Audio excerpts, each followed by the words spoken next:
الله عنده علم الساعة وينزل الغيث ويعلم ما في الأرحام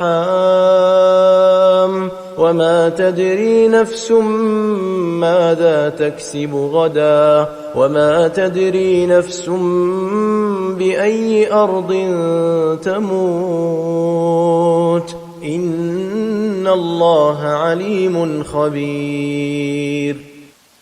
Segala puji bagi Allah atas segala macam nikmat yang telah diberikannya.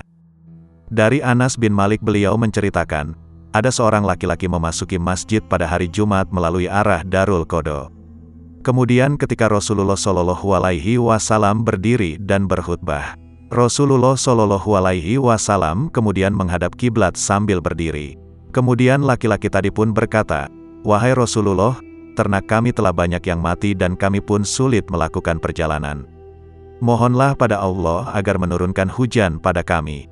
Kemudian Rasulullah mengangkat kedua tangannya, lalu beliau pun berdoa, "Allahumma agisna, Allahumma agisna, Allahumma agisna." Ya Allah, turunkanlah hujan pada kami. Beliau mengulanginya 3 kali. Anas mengatakan, "Demi Allah, ketika itu kami sama sekali belum melihat mendung dan gumpalan awan di langit. Dan di antara kami dan Gunung Sali tidak ada satupun rumah. Kemudian tiba-tiba muncullah kumpulan mendung dari balik gunung tersebut. Mendung tersebut kemudian memenuhi langit, menyebar dan turunlah hujan. Demi Allah, setelah itu, kami pun tidak melihat matahari selama 6 hari.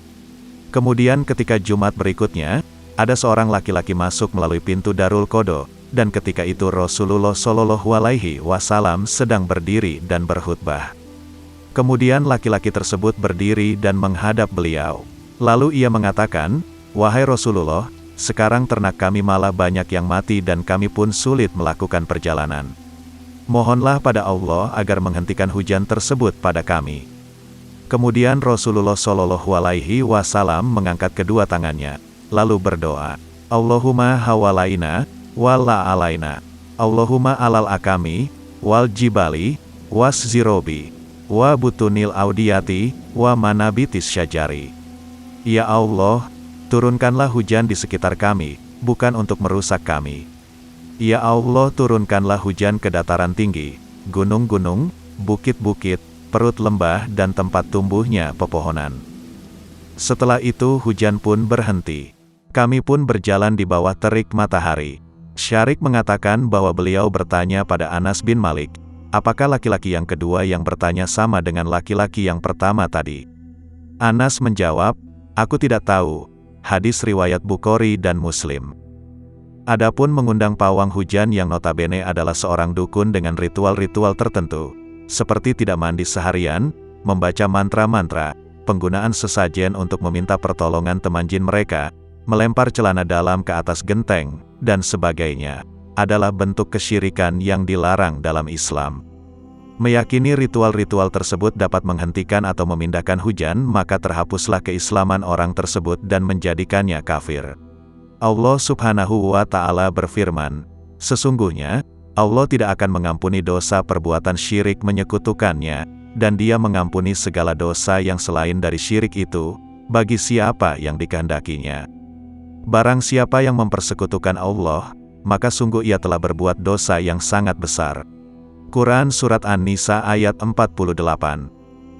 Ketika hujan semakin lebat atau khawatir hujan akan membawa dampak bahaya, maka bisa mengamalkan doa seperti yang dilakukan Nabi Muhammad SAW seperti hadis di awal.